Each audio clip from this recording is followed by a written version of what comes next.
Hai, gua Rafif. Mohon maaf, di video ini gua nggak bisa nampilin intro footage dari kantor Pertamina IP Cepu karena setelah gua bikin video wawancara ini, ternyata memory card kamera gua penuh. Jadi kita langsung aja gimana sih Pertamina membuat suatu sistem pelaporan keuangannya. Perkenalkan, saya Pertamina Energi. Energi yang berlari-lari dalam perjalanan mereka setiap pagi.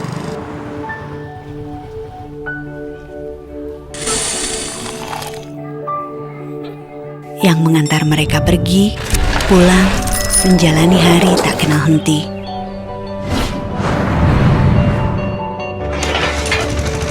Yang membantu ibu ketika piring anak-anak dan suami perlu terisi nasi. Energi yang lahir dari hangatnya perut bumi, demi nyalanya lentera, juga asa. Saya pun berani menerjang sungai demi berlanjutnya kehidupan untuk kemajuan kita bersama. Selama 62 tahun, Pertamina menggerakkan dan melindungi masa depan semua mimpi dengan energi unggul untuk Indonesia maju. Oke, jadi PT Pertamina IP Cepu ini mengadop sistem informasi yang ada di PT Pertamina Persero. PT Pertamina Persero sudah menggunakan sistem ERP SAP, yang dimana SAP ini sebenarnya punya banyak modul lagi. Nah, modul yang dipakai di keuangan, khusus untuk keuangan adalah modul FI. Banyak modul-modul lain kayak modul MM, modul tadi yang dijelasin Pak Mama, ada modul GV, ada modul play maintenance, lain segalanya itu tergantung dari kebutuhan user masing-masing. Tapi untuk keuangan yang kita pakai adalah modul FI. Nah, modul FI ini terintegrasi sama modul-modul yang lain tadi, kayak modul CO dan segala macamnya. Nah, tujuannya apa sih sebenarnya? Biar kelihatan end-to-end proses dari kan sebenarnya sistem informasi itu harusnya mengikuti bisnis proses yang ada. Nah, segala bisnis proses yang kita lakukan itu harus terdokumentasi harus terdokumentasi lah dengan bantuan sistem informasi tadi.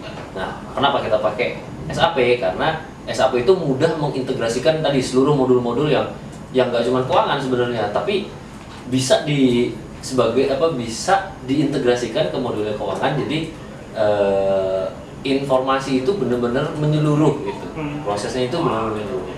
Contohnya apa? Misalnya gini, kita pembukuan itu kan utamanya kita mencatat biaya, kita mencatat pendapatan. Kebayang nggak kalau misalnya satu hari itu transaksi ada 30, kita ngebukuin satu repot banget. Apalagi kalau misalnya usernya banyak, semua user minta dibayar, gak mungkin kita sendiri yang nyatet satu transaksi 30 gitu kan. Nah, bantuan SAP ini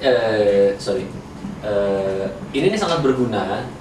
Kenapa SAP itu mudah? Itu karena ya itu tadi, yang create user sendiri. User bikin pengadaan, dia mau belanja apalah gitu, dia sendiri yang melakukan. Yang penting dia punya duitnya, dia dia dokumentasiin sendiri, dia terima barang segala macam. Udah, begitu udah proses bayar tinggal kasih keuangan. Nanti di situ keuangan yang menjalankan ya sesuai dengan prosedur keuangan. Misalnya nih, user mau beli, modul pertama kali yang harus sudah aktif itu adalah modul FM, Fund Management. Itu di luar modul keuangan. Itu terintegrasi sama modulnya HR. Jadi modul FM itu sebenarnya pos untuk budget. Setiap tahun kan kita bikin rencana anggaran, maksimum Anda belanja sekian. Nah, misalnya anggaplah asumsi nilai 1 juta. 1 juta itu dibagi ke beberapa fungsi. Nah, itu harus terintegrasi sama modul HR. HR punya modul sendiri, modul HR gitu. Duit itu ditaruh di nanti si fungsi itu tadi. Misalnya keuangan dapat jatah 500.000 satu. Fungsi operasi dapat jatah 500.000. Udah, duit itu kita taruh di situ. Ketika keuangan pengen melakukan pembelian atau belanja, dia pertama kali harus buat purchase requisition. Nah, ini modul purchase requisition ini itu modul yang berbeda lagi dengan modul FM. Dia modul material management. Jadi dia terintegrasi sama modul FM terintegrasi juga nanti sama modul CO. Oke, tadi user mau belanja, dia punya duit 500.000, belanja barang pertama harganya 10.000. Dia bikin dulu nih rencana, komitmen budget. Dia bikin PR itu, dia komit akan melakukan pembelanjaan. Berapa estimasinya? Terus dulu 10.000. Artinya budgetnya itu sudah berkurang dari 500.000 tadi, berkurang 10.000. Gitu. Terus purchase requisition itu juga harus ada ininya ya, ada persetujuannya. Jadi untuk melakukan pembelanjaan dia harus minta persetujuan dulu dari atasan-atasannya lah. Nah, begitu udah dapat atasan, baru dia bisa bikin baru dia bisa buat purchase requisition. Itu modul MM yang bergerak ya. Udah disetujuin, dia bikin tender. Persetujuan dia melakukan pengadaan. Pada saat si vendor sudah mengajukan harga, itu juga harus disetujuin, itu harus ada dokumentasinya. Dibuat pada saat dia melakukan pengadaan, harus ada negosiasinya, itu sudah harus terekam berapa yang disetujui, penawaran yang pertama berapa, kita mengajukan negosiasi, hasil akhirnya berapa, disetujui. Nah, begitu sudah disetujui, disetujui oleh dua belah pihak, kita berintensi untuk membeli, dan vendor pun sudah punya dasar kan untuk oke, orang ini akan belanja, kita buat purchase order dari purchase requisition tadi. Jadi 10.000 tadi sudah keblok, ternyata misalnya hasil akhirnya 8.000, ya sudah yang tercatat kemudian 8.000, itu belum sampai ke keuangan ya, itu masih di proses pengadaan di modul MM tadi, belum sampai modul PO. Tapi di situ dia sudah juga harus di modul PO itu sudah harus mendefine apakah dia itu pengadaannya material, ataukah dia servis, ataukah dia sewa. Karena itu ngefeknya nanti ke keuangan. Pada saat kita beli material itu begitu nanti kita terima barang itu akan menjadi inventory, bukan menjadi biaya. Kalau tahu prinsip akuntansi kan inventory itu ya aset, biaya masuk ke profit laba gitu. Kalau sewa masuknya ke profit laba gitu. Servis juga ada lagi peruntukannya lah kalau di SCM gitu. Servis tuh beda lagi gitu. Makanya di situ dia sudah di-define material mana, sewa mana, servis mana. Oke, setelah dilakukan pengadaan dan segala macam, barang sudah di-create oleh vendor, datang kan sampai ke kita, itu harus ada serah terima. Jadi kalau misalnya jasa sudah disampaikan, atau misalnya dia sudah terima barangnya, berarti harus ada good receipt. Itu masih dalam proses ini, tapi sudah tahap yang tahap beda lagi lah gitu ya. Jadi pertama dia bikin dulu di PR, habis itu dia PO, dia order barang, kemudian dia terima barangnya. Dia terima barang, dia harus melakukan good receipt, BSTP lah, berita acara setelah terima. Itu harus ditandatangani dua belah pihak, dari kita ada, dari vendor ada juga. Begitu sudah diterima barang itu, dia lakukan itu di sistem, good receipt di sistem, barang itu sudah langsung masuk ke modulnya keuangan. Karena sesuai prinsip akuntansi, akrual itu biaya diakui pada saat kita sudah mulai menerima manfaatnya kan. Barang itu sudah sampai di kita, itu sudah harus tercatat di sistem, either itu menjadi inventory atau menjadi biaya. Makanya pada saat dia melakukan good receipt, ini masih dalam modulnya MM tadi ya, belum keuangan, tapi dia sudah terintegrasi ke keuangan. Pada saat dia melakukan good receipt, dia sudah terjunal biaya pada clearing other. Clearing other itu semacam hutang tapi dia belum ditentukan vendornya siapa gitu. Sampai di keuangan, dia harus nge-state vendor siapa nih, vendornya ini siapa gitu. Apakah dia pernah tercatat sebagai vendor kita atau enggak. Misalnya kayak kita kan berulang aja, misalnya kayak bayar gedung, itu kan kita kan harus melakukan proses ini tetap gitu. Tapi vendornya kan bakal berulang, berarti vendor itu juga harus tercatat di kita. Nah itu ada di modulnya keuangan. Pada saat tadi good receipt, dia belum melihat siapa sih vendornya, jadi jurnalnya itu masih biaya pada clearing other. Begitu dokumen sudah oke, nih dokumen sudah layak bayar, dikasih ke keuangan. Keuangan terima, dia cuma nge-reclass biaya, istilahnya nge-reclass itu memindahkan dari yang tadi hutang nggak tahu siapa ke kita tentukan vendornya siapa. Jadi jurnalnya cuma mendebit hutang pihak pada pihak ketiga, kreditnya hutang ke vendor yang lebih jelas. Nah, itulah modul keuangan di situ aktif. Dokumen sudah sampai di keuangan itu kita routing lagi. Kita ya adalah prosesnya. Termasuk menyisihkan berapa sih pajaknya gitu. Apakah yang kita bayar itu 10.000 tadi atau 8.000 yang kan udah negosiasi. 8.000 itu kita jurnal hutang ke dia 8.000 atau cuman 7,5, 500-nya pajaknya misalnya. Itu prosesnya keuangan. Itu namanya proses Miro. Panjangannya apa ya? Gue juga lupa.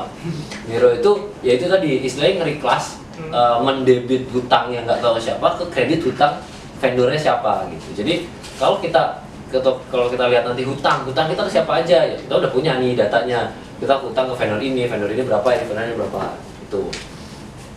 Itu fungsinya. Nah, udah nih, begitu kita punya open item, kita punya hutang ke vendor A misalnya, sebesar 8.000, 7.500 lah setelah dipotong pajak. Kita bayar, kita lakukan pembayaran. Sistem bank itu juga sudah terintegrasi sama modul FI tadi. Jadi dia langsung mengkredit saldo bank jadi catatan keuangan kita, saldo banknya udah langsung negatif. Tapi dia nggak tahu nih siapa yang sudah terbayar, makanya dia muncul pada saat bank itu keluar, dia muncul debitnya BOC itu Bank Outgoing Clearing, kreditnya ya saldo bank tadi. Misalnya kita naruh duit di salah satu bank lah ya, bank A itu akan terkredit debitnya clearing BOC, Bank Outgoing Clearing. Nah, BOC ini posisi di akhir bulan itu harus nol. Karena kenapa? Tandanya kita sudah ngeluarin duit, tapi dia harus ditemuin sama hutang mana yang masih hutang mana yang sudah terbayar. Jadi vendor mana yang harus terbayar? Itu proses di keuangan yang harus kita cari gitu. Misalnya saya tadi bayar ke vendor A. Vendor A harganya 500. Kita punya hutang ke vendor A 500, ke vendor B juga 500. Nah, bank kan keluar uang 500, vendor A atau B yang kebayar, itu yang harus kita temuin. Itu proses clearing. Jadi nanti kalau bisa dilihat di sini vendornya dari tadi vendornya reclass jadi kredit vendor. Uang kita taruh di bank itu juga terintegrasi sama sistem SAP kita. Jadi pada saat bank itu mengeluarkan duit atau menerima duit, dia akan muncul jurnal clearingnya. Jadi misalnya, kita bayar pakai bank A, dia akan muncul sendiri di SAP kita, jurnalnya itu debit BOC, Bank Outgoing Clearing, kreditnya bank A. Tandanya saldo bank A sudah turun, tapi clearingnya kemana nih? Vendor mana yang belum terbayar? Misalnya, kita punya vendor A dan B sama-sama hutangnya 500 gitu. Vendor mana yang sudah terbayar, vendor mana yang belum terbayar, kan gitu. Itu kita harus temuin nih sama bank itu. Oh, kita kemarin bayarnya ke vendor A bukan vendor B. Jadi jurnal yang kemudian tercreate itu adalah debit vendor, kan vendor A yang sudah terbayar kan. Jadi kita nggak punya hutang lagi ke vendor A, kreditnya BOC. Nah, BOC ini 0 jadinya, vendor A-nya juga tercoret. Jadi 0 juga. Jadi kita tinggal sisa punya vendor B. Nah, itulah salah kalau bisa juga itu end-to-end proses dari user create PR atau dia pengen berencana mulai pembelanjaan, dia punya budget berapa sih, sampai akhirnya terdokumentasi dia itu bank sampai ke banknya lah. Kita nggak ngejurnal satu-satu, oh ini bank, kredit bank, itu enggak, semua sudah tercreate di sistem. Kita paling cuman ya itu tadi transaksi clearing, kita cuma mantau transaksi clearing. Oh ini muncul nih, ini bayarnya ke siapa gitu. Clearing other pun itu tadi, misalnya ada vendor yang user udah terima barang, tapi clearing other-nya harusnya juga di akhir bulan itu 0. Kok user belum ngasih dokumen ke kita? Kan harusnya pada saat dia sudah terima barang, dokumen pembayaran kan harusnya segera dikasih ke kita gitu. Itu kita bisa inilah gitu. Jadi tapi proses akuntansi sudah tercermin di pada saat diterima barang itu tadi, sakral tadi gitu. Itu apa namanya, proses pembayaran ya kalau dari keuangan. Ada lagi proses yang terintegrasi sama reporting. Reporting itu kan juga misalnya tadi bayar pakai rupiah, pelaporan kita PT Pertamina IPCP itu pakai dolar. Nah, dolar berapa yang di ini kan setiap harinya juga dolar naik turun gitu. Dia harus disetarakan sama dolar hari itu. Nah, di reportingnya itu masuk ke modul CO. Modul CO itu istilahnya di akhir bulan tuh kita nge-re-rate. Re-rate itu kurs yang dipakai akhir bulan itu kurs berapa. Itu diupdate terus sama PT. Karena kan kita integrasi dari turunan dari ininya sistemnya Persero kan. Kantor pusat itu ada tuh orang yang ngupdatein kurs setiap hari. Pada saat nanti akhir bulan kita closing, oke, semua reporting udah close ya, udah nggak boleh bergerak lagi angkanya. Kita re-rate, kita revaluasi lah namanya. Jadi pembayaran kita dolar kan, kita harus ubah itu ke dolar gitu. Dolar berapa yang kita pakai itu dijalankan di modul CO. Macam-macam. Ada lagi ini, kita laporan keuangan itu kan mungkin yang kita tahu ya ada income statement, balance sheet dan segala macam. Tapi kita sebagai kita ini PT Pertamina IP Cepu ini itu sebenarnya kontraktor migas. Jadi misalnya gampangnya kita ada orang, saya pengen punya saya punya rumah, saya punya tanah nih. Tolong dong bikinin rumah. Saya tunjuk kontraktor. Tolong dong bangunin rumah. Berapapun biayanya yang Anda keluarkan, tinggal dokumentasi, nanti laporan saya ganti berapapun biayanya. Kita itu seperti itu, kita sebagai kontraktornya, yang punya tanah itu adalah negara, punya minyak itu adalah negara. Jadi kita harus mendokumentasikan seluruh biaya itu untuk kita tagihkan nanti ke pemerintah. Nah, laporannya kita nggak bisa pakai laporan PSAK gitu, nggak bisa, karena kita nggak punya aset. Kalau menurut negara kita nggak punya aset, kita tuh cuma punya duit modal sendiri, tapi nanti Anda duitnya saya ganti. Itu pembukuannya itu harus kita pisahkan dari PSAK, karena ya kita diaudit atau secara badan perseroan kita harus bisa menyediakan laporan keuangan yang ada balance sheet, ada income statement, ada ini gitu. Tapi kita juga punya kewajiban untuk melaporkan seluruh biaya yang kita keluarkan untuk kita tagihkan kembali ke negara gitu. Itu terintegrasi itu modulnya beda lagi dari FI. Walaupun maksudnya biaya dari data yang kita simpan tadi, proses itu tetap berjalan, tapi ditambahkan lagi namanya cost object. Jadi misalnya biaya gedung lah. Biaya gedung itu 50%-nya itu bisa loh kita tagihin ke negara. Atau jangan ini deh, yang gampangnya kita ngeluarin material buat sumur. Apakah itu aset kita? Enggak, itu asetnya negara. Karena kan ya karena duit kita kan nanti akan diganti sama negara. Nah, pada saat kita mengeluarkan material, kita tinggal kasih satu atribut material drilling. Tulis saja material drilling. Nanti misalnya kita belanja apa lagi, ada apa ya, mungkin belanja untuk jasa konsultan drilling, itu bisa juga kita tagihkan ke negara. Tinggal biaya itu nanti kita kasih atribut, kasih teks lah, mungkin gampangnya teks gitu, tapi atribut lah, namanya cost object. Cost object itu ya itu tadi, cost objectnya kita kasih kode. Oh, tadi material poin 1A B gitu ya. Yang konsultan kita kasih kode 1A C. Nah, yang lainnya nggak kita kasih kode. Nanti kita tinggal tarik kode-kode yang kena kode tadi, kita olah jadi laporan yang kita tagihkan ke SKK Migas gitu, ke negara gitu. Karena ini biaya ini saya keluarkan untuk membangun sumur tadi. Ini boleh dong sesuai ini diganti, kan nanti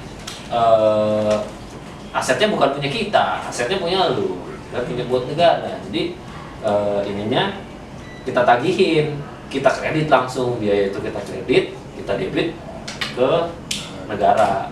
Itu modulnya beda lagi, tapi ya itu tadi. Jadi modul keuangan kita itu sangat bergantung dengan modul-modul lain. Kayak misalnya HC pun, payroll itu kan keuangan nggak boleh tahu gaji orang. Yang punya hak dan otoritas untuk tahu gaji-gaji orang itu kan HC punya modul sendiri. Yang penting dia di vendor tadi itu database-nya sudah terdaftar gitu. Pekerja-pekerja itu tuh sudah menjadi database-nya keuangan untuk jadi vendor. Begitu akhir bulan dia akan langsung muncul biaya pada hutang ke pekerja. Begitu kita bayar gaji, duitnya keluar, ya kita matiin di hutang pekerjanya. Jadi hutang pekerja itu di akhir bulan bisa nol, harusnya nol. Nah, cuman untuk ngedebit itu nggak lewat keuangan, ngejurnal biaya gaji itu lewat HC sendiri. HC mau ngejurnal payroll, ya udah mereka punya ini sendiri, akses sendiri. Keuangan nggak bisa masuk situ. Yang penting begitu hasilnya rantet langsung masuk ke keuangan.